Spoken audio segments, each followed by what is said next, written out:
ഇവിടെ മനോഹരമായ ഒരു ദൗത്യം യേശു ക്രിസ്തു ശിഷ്യന്മാരെ ഫലമേൽപ്പിക്കുകയാണ്. और यहाँ पे प्रभु यीशु ने एक बहुत ही महत्वपूर्ण जो उत्तरदायित्व है ऐसी एक सेवकाई दी है. ദൈവമക്കളെ, നിങ്ങൾ ഇവിടെ ആരാധിക്കുമ്പോൾ, നിങ്ങൾ ഓഫറിംഗ് ഇടുമ്പോൾ, നിങ്ങൾ അന്യഭാഷ പറയുമ്പോൾ, നിങ്ങൾ സാക്ഷ്യം പറയുമ്പോൾ, നിങ്ങൾ കാണാത്തൊരു തലത്തിൽ ദൈവത്തിന്റെ പ്രവൃത്തി നടന്നുകൊണ്ടിരിക്കുക. और प्रभु के बच्चों, जब आप यहाँ पे जो है आराधना करते हैं, गवाही देते हैं या चंदा डालते हैं, तो परमेश्वर आपसे, आपके सोचने से भी बढ़कर प्रभु का कार्य यहाँ पे शक्ति से हो रहा है. ഇന്ന് പകൽ എത്ര പേര് വിശ്വസിക്കുന്നു, ഞാൻ ഇവിടെ ആരാധിക്കുമ്പോൾ, ഞാൻ ഇവിടെ ദൈവത്തിന് കൊടുക്കുമ്പോൾ, ഞാൻ മഹത്വം കൊടുക്കുമ്പോൾ, ഞാൻ അറിയാത്തൊരു മണ്ഡലത്തിൽ ദൈവത്തിന്റെ പ്രവൃത്തി നടക്കുന്ന എത്ര പേർക്ക് വിശ്വസിക്കാൻ കഴിയും? കരങ്ങളെ ഉയർത്തി ദൈവത്തെ ഒന്ന് സ്തുതിച്ചാട്ടെ. यहाँ पे बैठे हुए कितने लोग इस बात को विश्वास करते हैं कि आप जब आराधना कर रहे हैं, आप जब चंदा डाल रहे हैं, तो आपके जाने बिना परमेश्वर कार्य कर रहा है. 70 പേരെ കർത്താവ് തന്റെ ശുശ്രൂഷ കാലയളവിൽ തിരഞ്ഞെടുക്കുകയാണ്. और प्रभु ने अपनी सेवकाई के समय पे 70 लोगों को जो है चुना है. അത് 2 പേരെ വെച്ച് 35 ടീമുകളായി കർത്താവ് തിരിച്ചു. और 2-2 जनों का एक समूह बनाकर 35 टीम में उन्होंने डिवाइड किया. കർത്താവ് പോകാൻ ആഗ്രഹിച്ച സ്ഥലങ്ങളിലേക്ക് ഇവരെ മുന്നമേ പറഞ്ഞു വിട്ടു. और यीशु मसीह जहाँ कहीं जाना चाहते थे, वहाँ पे इन लोगों को भेज दिया. അതിന്റെ 3-ാമത്തെ വാക്യം ഒന്ന് വായിച്ചിട്ട്, 3-ാമത്തെ വാക്യം, പോകുവീൻ. ദൈവമക്കളെ, ഞാൻ ആ ഭാഗം വായിച്ചപ്പോൾ ഇരുന്ന് ചിന്തിച്ചു, ഒരിടയനും ചെയ്യാത്ത പണിയാണ്.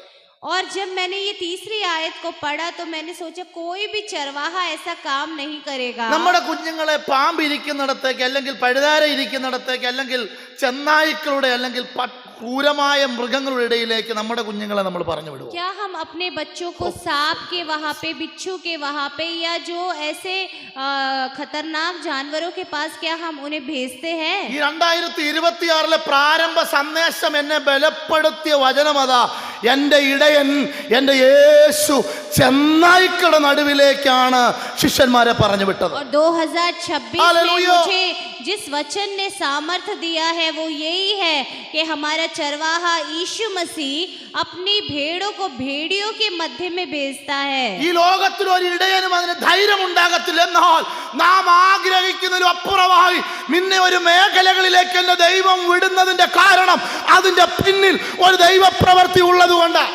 और ये जो है, हम हमारे सोचने से भी बढ़कर परमेश्वर जो है अपने कार्य को वहाँ प्रकट करेगा. प्रभु जो है भेड़ों को जो है भेड़ियों के बीच में भेजेगा. അതിന് താഴോട്ടുള്ള ഭാഗങ്ങൾ വായിക്കുമ്പോൾ നമുക്ക് കാണുവാൻ കഴിയും. അതിന്റെ 17-ാമത്തെ വാക്യം വായിച്ചു, verse 17.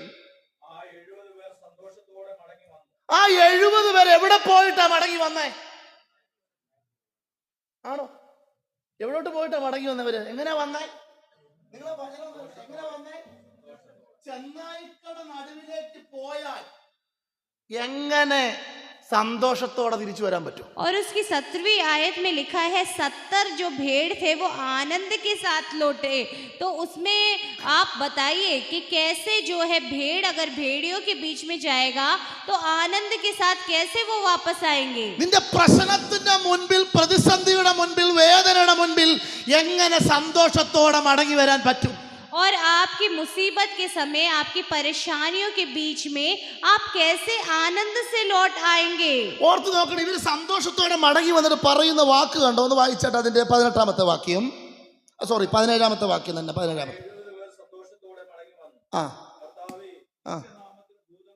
ഒന്ന്, നിന്റെ നാമത്തിൽ ഭൂതങ്ങൾ ഞങ്ങൾക്ക് കീഴടങ്ങുന്നത് ഞങ്ങൾ കണ്ടു. और उन्होंने देखा कि शैतान जो है वो उनके जो है दुष्ट आत्माएं उनके वश में हो रही है. നമ്മുടെയൊക്കെ ഓരോ യാത്രയിലും, ഞാൻ കഴിഞ്ഞ ദിവസം ഈ വചനം ധ്യാനിച്ച് ഓർക്കുക, നമ്മുടെയൊക്കെ ഓരോ യാത്രയിലും ഹൈലൈറ്റ് ചെയ്യാൻ എന്തെങ്കിലും ഒരു കാര്യം കാണും. और मैं हमेशा ऐसे सोच रहा था, हम कोई भी जो यात्रा करते हैं तो हमारी यात्रा में कुछ हाइलाइटर्स होंगे. നാട്ടിൽ നിന്ന് വന്നവർക്ക് അവരുടെ മനസ്സിൽ എവിടെങ്കിലും ഉടക്കിക്കിടക്കുന്ന എന്തെങ്കിലും കാഴ്ചകളുണ്ട്. और जो अभी केरला से आए होंगे उनके जो है दृष्टि में भी कुछ ऐसी चीजें होंगी जो उनके मन में आ रही होंगी. ഇതിനു മുന്നമേ ശിഷ്യന്മാർ പലയിടത്തും പോയതായി വചനം പറയുന്നുണ്ട്. और इसके जो है आगे भी ऐसे बताया गया है कि चेले कई कई स्थान पर गए थे। പക്ഷെ ഓർത്ത് ഇവർക്ക് ഇന്ന് ഹൈലൈറ്റ് ചെയ്യാനുള്ള വിഷയം എന്നാണെന്നറിയാമോ?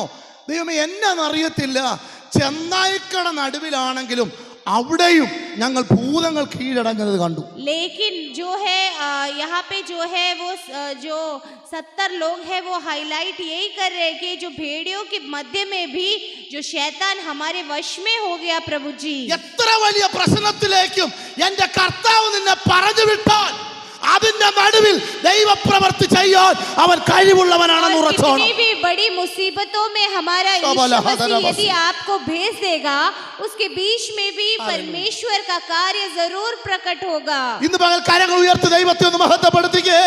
നിന്റെ വേദനയുടെ മുൻപിൽ, നിന്റെ തകർച്ചയുടെ മുൻപിൽ, നിന്റെ ഇല്ലായ്മയുടെ മുൻപിൽ നീ പ്രശ്നത്തിലേക്ക് അവൻ പറഞ്ഞു വിട്ടാലും അതിന്റെ നടുവിൽ കീഴടങ്ങുന്ന ചില ദൈവപ്രവർത്തികൾ ഉണ്ടാകും. और आपके दर्द के बीच में, आपकी परेशानी और मुसीबत के बीच में जब आपके पास कुछ नहीं होता, तब भी आपके जो है आपके वश में आने वाली ऐसी कई परमेश्वर के कार्य प्रकट होंगे आपके द्वारा। ചോര വീഴാതെ, കടികൊള്ളാതെ, തല്ലിച്ചതയ്ക്കാതെ, തകർന്നു പോകാതെ ആ ചെന്നായ്ക്കട നടുവിൽ നിന്നും ഇവര് സന്തോഷത്തോടെ വരണമെങ്കിൽ ദൈവത്തിന്റെ പ്രവൃത്തി ദൈവമക്കൾ ഓർത്തു നോക്കിയേ. और ये भेड़ जो है लहू बहाने के बिना, वो भेड़िया इनको खाने के बदले जो है वो आनंद के साथ ऐसे क्यों आ रहे? क्योंकि प्रभु का कार्य वहां पे हो गया। ഒരു ചെന്നായി പോലും ഇവരെ ദൃഷ്ടി വച്ചില്ല. और एक भी भेड़िए ने उसकी तरफ दृष्टि नहीं लगाई। ഒരു ചെന്നായി കടിച്ചു കീറി രക്തം വരുത്തിയില്ല. और एक भी भेड़िए ने उनको जो है पकड़ के मार के खाया नहीं। അവരുടെ വസ്ത്രം നഷ്ടപ്പെട്ടില്ല. उनके वस्त्र जो है खोए नहीं। ആഹാരമില്ലാതെ വന്നില്ല. उनको भोजन की कमी नहीं हुई। അവർ അതിന്റെ ഇടയിൽ നിന്നും സന്തോഷത്തോടെ മടങ്ങി വരുന്നത്. और वो उनके बीच में से बड़े ही आनंद के साथ वापस आए। ഇന്ന് പകൽ ദൈവമക്കളോട് ഞാൻ ദൂതൂടെ പറയാം, ഈ 2026 നീ മുൻപോട്ട് പോകണമെങ്കിൽ ഒരു കാര്യം ഓർത്തോ, ചെന്നായ്ക്കളുടെ നടുവിൽ കൂടെ നീ നടക്കേണ്ടി വന്നാലും അതിന്റെ നടുവിൽ ചില ദൈവപ്രവൃത്തി നീ കണ്ടിരിക്കും. और ये 2026 में मैं परमेश्वर के लोगों से यही कहना चाहता हूँ, अगर आप भेड़ियों के मध्य में भी रहेंगे तो परमेश्वर के कार्यों को जरूर देखेंगे। എണ്ണത്തിൽ ഒന്നുപോലും കുറയാനോ നിന്റെ ശരീരത്തെ തൊടാനോ നിന്റെ പ്രാണനെ തൊടാൻ എന്റെ ദൈവം അനുവദിക്കത്തില്ല. और गिनती में एक भी कम हुए बिना आपके शरीर या आपके प्राण को जो है टच करने के लिए प्रभु अनुमति नहीं देगा। 70 പേര് മടങ്ങി വന്നത് എന്തോ പറഞ്ഞോണ്ടാ? ഭൂതങ്ങൾ കീഴടങ്ങുന്നു. വായിച്ചതിന്റെ 17ാമത്തെ വാക്യം വായിച്ചാൽ ഒരു പ്രാവശ്യം കൂടെ. സോറി, 18.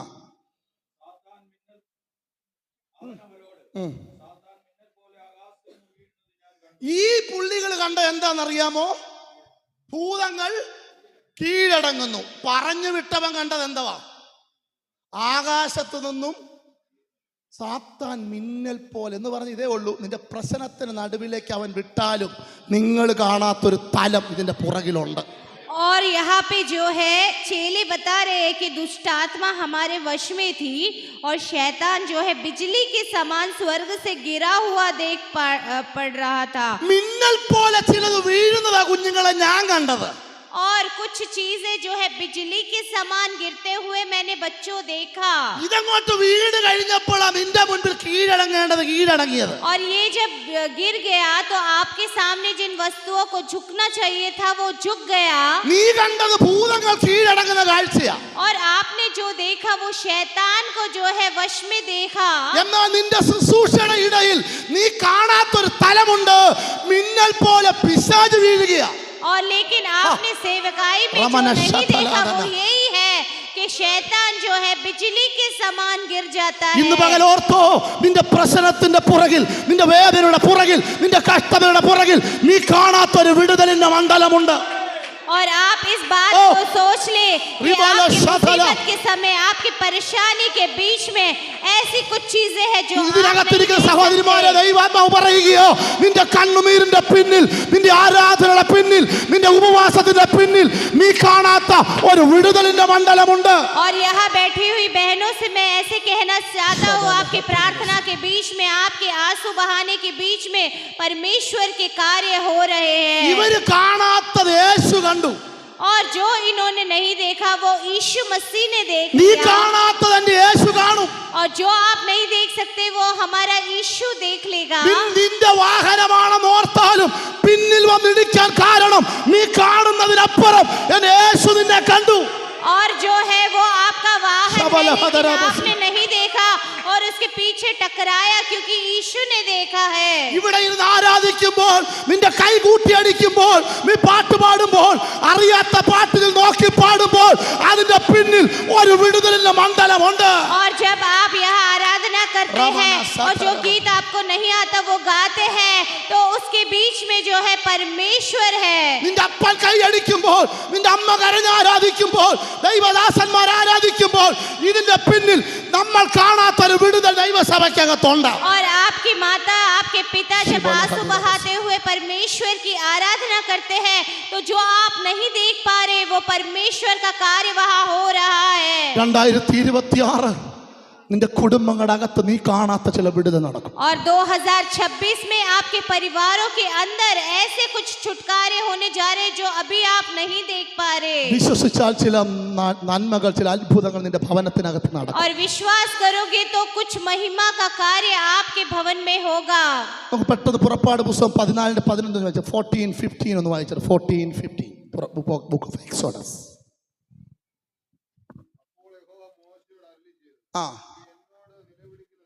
അപ്പോൾ യഹോവ മോശയോട് അരുളിച്ച് നീ എന്നോട് നിലവിളിക്കുന്നത് എന്താ?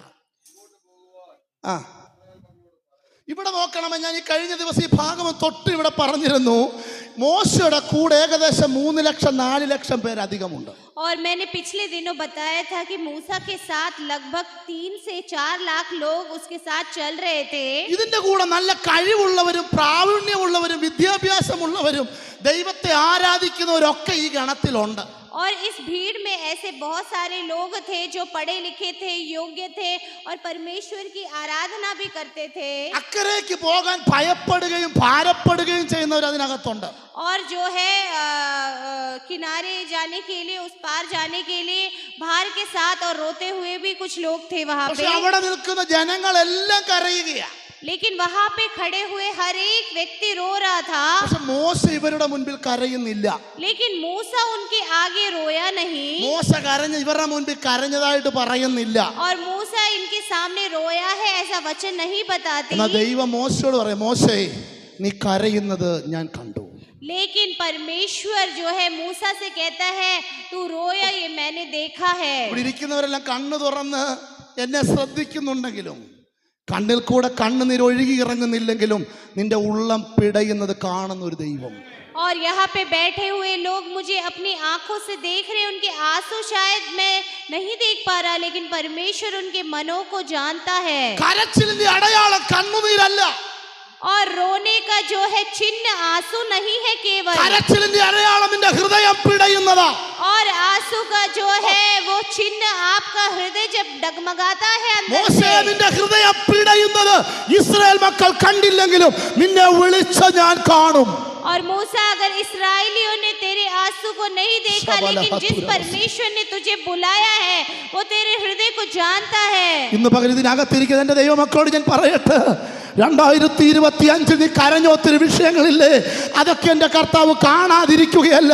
എന്നാൽ ഇന്ന് പകൽ നീ കരയാതെ ഇതിനകത്ത് വന്നിരിക്കുന്നതും കാണുന്ന ഒരു ദൈവത്തെ ഞാൻ നീ ആരാധിക്കുന്നത്. और 2025 में प्रभु के लोगों ने बहुत विषयों के लिए रोया होगा, लेकिन 2026 में भी जो लोग नहीं देख पा रहे वो परमेश्वर आपके विषयों को देख रहा है. മോശയുടെ കരച്ചിൽ മിരിയാം കാണുന്നില്ല. और जो है मूसा का जो आंसू है वो मिरियम देख नहीं पा रही. മോശയുടെ കരച്ചിൽ അഹരോൻ കാണുന്നില്ല.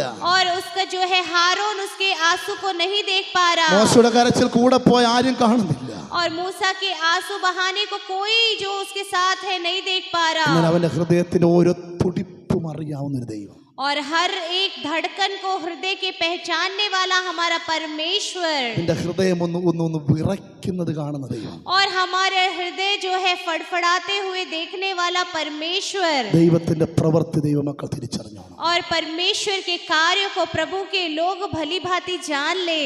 ഒരു അക്കരയ്ക്ക് പോകാൻ ഒത്തിരി കഷ്ടപ്പെടും. 14-ാം അധ്യായം എന്ന് പറഞ്ഞത് ഒരു ദൃക്സാക്ഷി വിവരണമാണ്. കാരണം എന്നാണെന്നറിയാമോ, അക്കരെ പോകാൻ യാതൊരു പഴുതുമില്ലാതെ കടലിൻ്റെ കരയിൽ നിന്നുകൊണ്ട് ദൈവത്തോട് നിലവിളിക്കുന്ന ഒരു വിടുതലിന് വേണ്ടിയുള്ള ഒരു പ്രാർത്ഥനയാണ് 14-ാം അധ്യായം. और जो है निर्गमन की 14वीं आयत, जब वो लाल समुद्र को पार करने जा रहे थे और कोई रास्ता उनके सामने, इसराइलियों के सामने दिखाई नहीं दे रहा था और वो प्रार्थना कर रहे थे, वो ऐसा अध्याय है. 15-ാം അധ്യായം 8-ാമത്തെ വാക്യം ഒന്ന് വായിച്ച 15:8 ഒന്ന് വായിച്ച 15:8. लेकिन उसका 15 का 8 पढ़ेंगे. ആ ആ കണ്ടോ, 14-ാം അധ്യായം ഒരു ദൃക്സാക്ഷി വിവരണമാണ്. അക്കരെ ചെല്ലാൻ പറ്റാതെ നിൽക്കുന്ന ഒരു അശരണന്റെ പ്രാർത്ഥനയാണ്. और जो है 14वीं जो आयत है वो एक साक्षी के रूप में है कि समुद्र वो पार नहीं कर पा रहे थे. എന്നാൽ 15-ാം അധ്യായം ദൃക്സാക്ഷികൾ എന്താണെന്നറിയാമോ? അനുഭവിച്ചിട്ട് തുറന്നു പറയുക, നിന്റെ ഒരു ശ്വാസത്താൽ, നിന്റെ ഒരു ശ്വാസത്താൽ. लेकिन जो है 15वीं आयत में जब हम पढ़ते हैं तो वो साक्षी लोग वहां बता रहे हैं कि तेरे नथनों की श्वास से.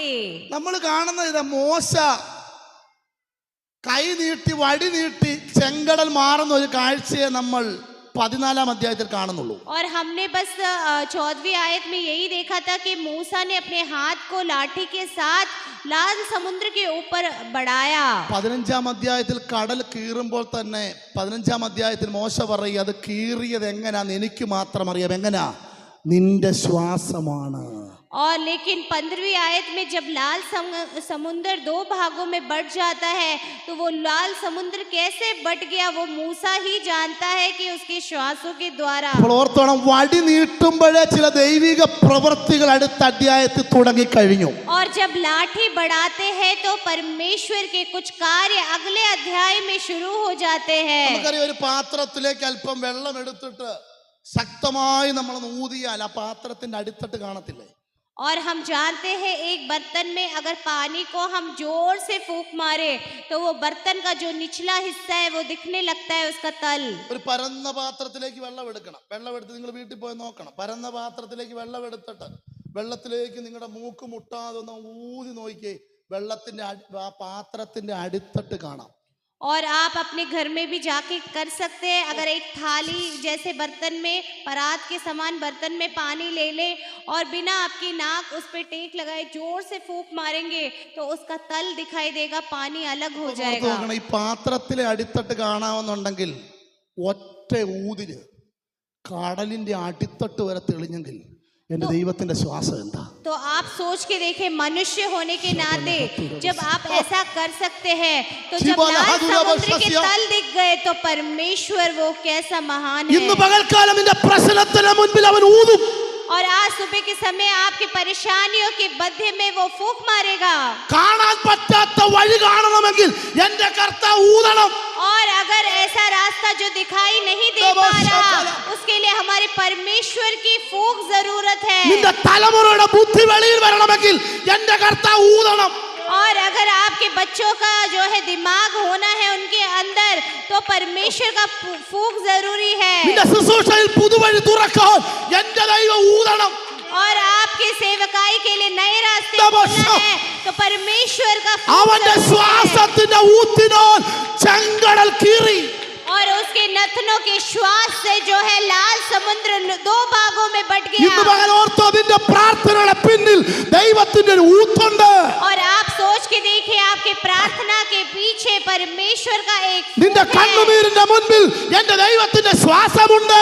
और आपके आंसू के बीच में परमेश्वर की सांसें हैं. ശത്രുവിന്റെ ഇഷ്ടമല്ല ഇവിടെ നടക്കേണ്ടത്, ദൈവത്തിന്റെ ഇഷ്ടം നിന്റെ വീട്ടിൽ നടക്കണം. और शत्रु के जो है शत्रु की इच्छाएं पूरी नहीं हो रही बल्कि परमेश्वर की इच्छाएं आपके घराने में पूरी होनी നീ है. പരീക്ഷ എഴുതി ജയിച്ചത് ശത്രുവിന്റെ ഇഷ്ടമല്ല, ദൈവത്തിന്റെ ഇഷ്ടമാ. और आपने परीक्षा दे के आप पास हुए, ये शत्रु का नहीं बल्कि परमेश्वर की इच्छा നീ है. ഇന്റർവ്യൂവിൽ പാസ്സായത് ശത്രുവിന്റെ ഇഷ്ടമല്ല, ദൈവത്തിന്റെ ഇഷ്ടമാ. और आप इंटरव्यू में पास हुए Receive the Holy Spirit. लेकिन परमेश्वर നിന്റെ की इच्छा ശുശ്രൂഷയുടെ है. തലം മാറിയത് ശത്രുവിന്റെ ഇഷ്ടമല്ല, ദൈവത്തിന്റെ ഇഷ്ടമാ. आपकी सेवकाई का स्तर जो बढ़ गया है, वो കബാര परमेश्वर ശതലഭവ की इच्छा है, സ്യാതനഭ. शत्रु की नहीं.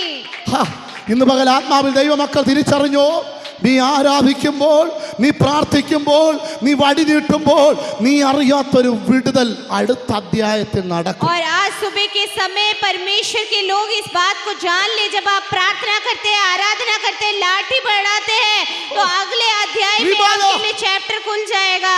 മോശ വടിയെടുത്തപ്പോഴേ ദൈവം ശ്വാസമകത്തേക്ക് വലിക്കാൻ തുടങ്ങി.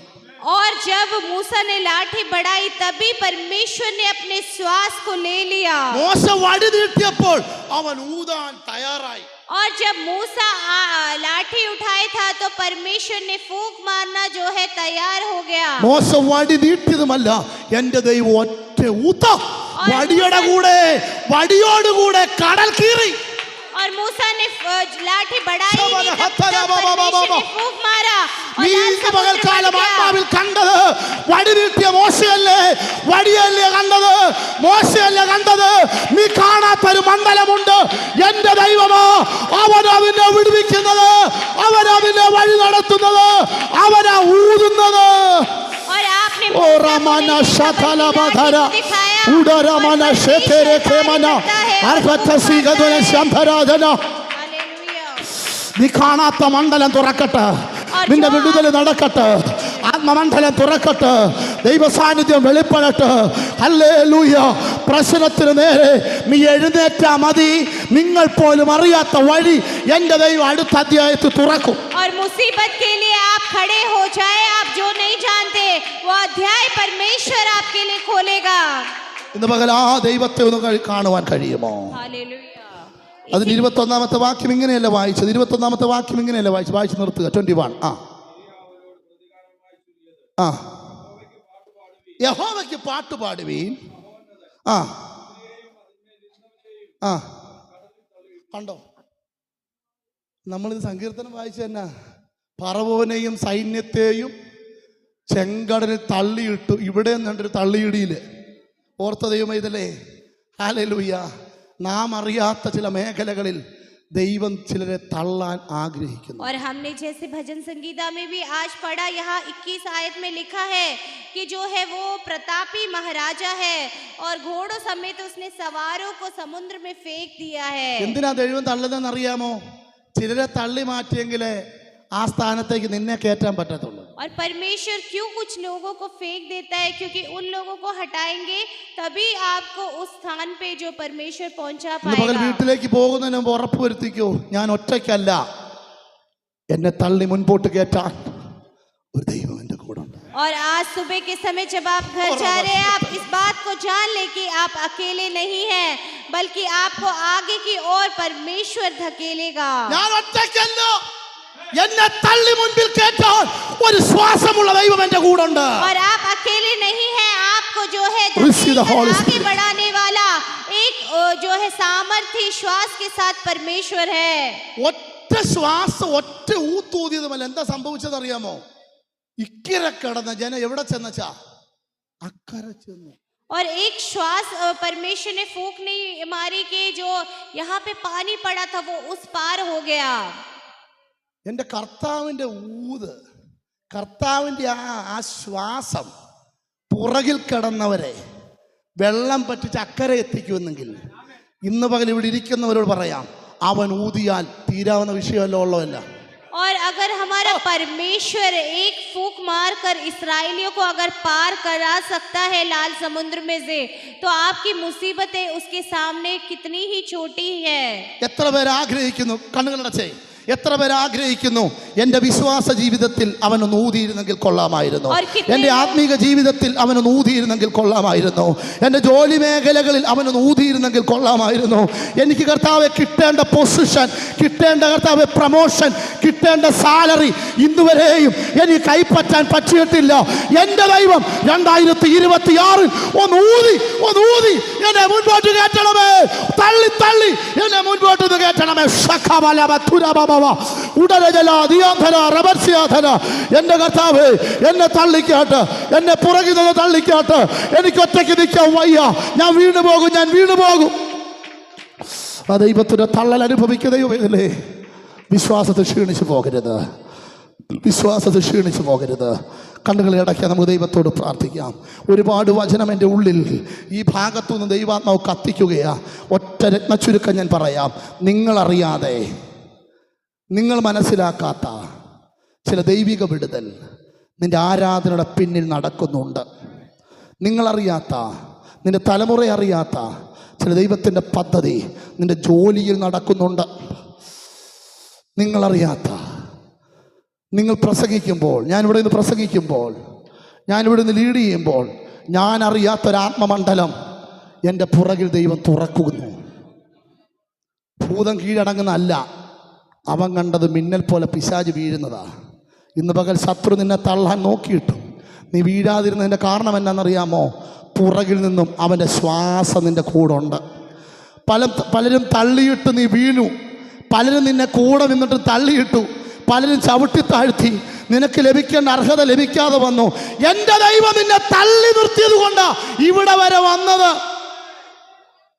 ആ ദൈവത്തിൻ്റെ കരുതൽ ഏറ്റെടുക്കുന്ന എല്ലാ ദൈവമക്കളും കണ്ണുകളെ അടച്ച് ദൈവത്തിൽ പ്രാർത്ഥനയോടെ ആയിരിക്കുമ്പോൾ നമ്മുടെ ആരാധന നമുക്ക് വൈൻഡപ്പ് ചെയ്ത് ഭവനങ്ങളിലേക്ക് പോകുന്നതിന് മുന്നമേ ഉറച്ചു, എനിക്കൊരു ദൈവമുണ്ട്, അവൻ്റെ ശ്വാസം മതിയപ്പ എൻ്റെ വീട്ടിലെ പ്രയാസം മാറാൻ, എൻ്റെ രോഗം മാറാൻ, എൻ്റെ കഷ്ടപ്പാട് മാറാൻ. അവനൊന്ന് ഊതിയിരുന്നെങ്കിൽ, അവൻ മനസ്സ് തുറന്ന് ഊതിയിരുന്നെങ്കിൽ, ഒരു കാറ്റ് വന്ന് പൊടിപടലങ്ങളും കരിയിലയും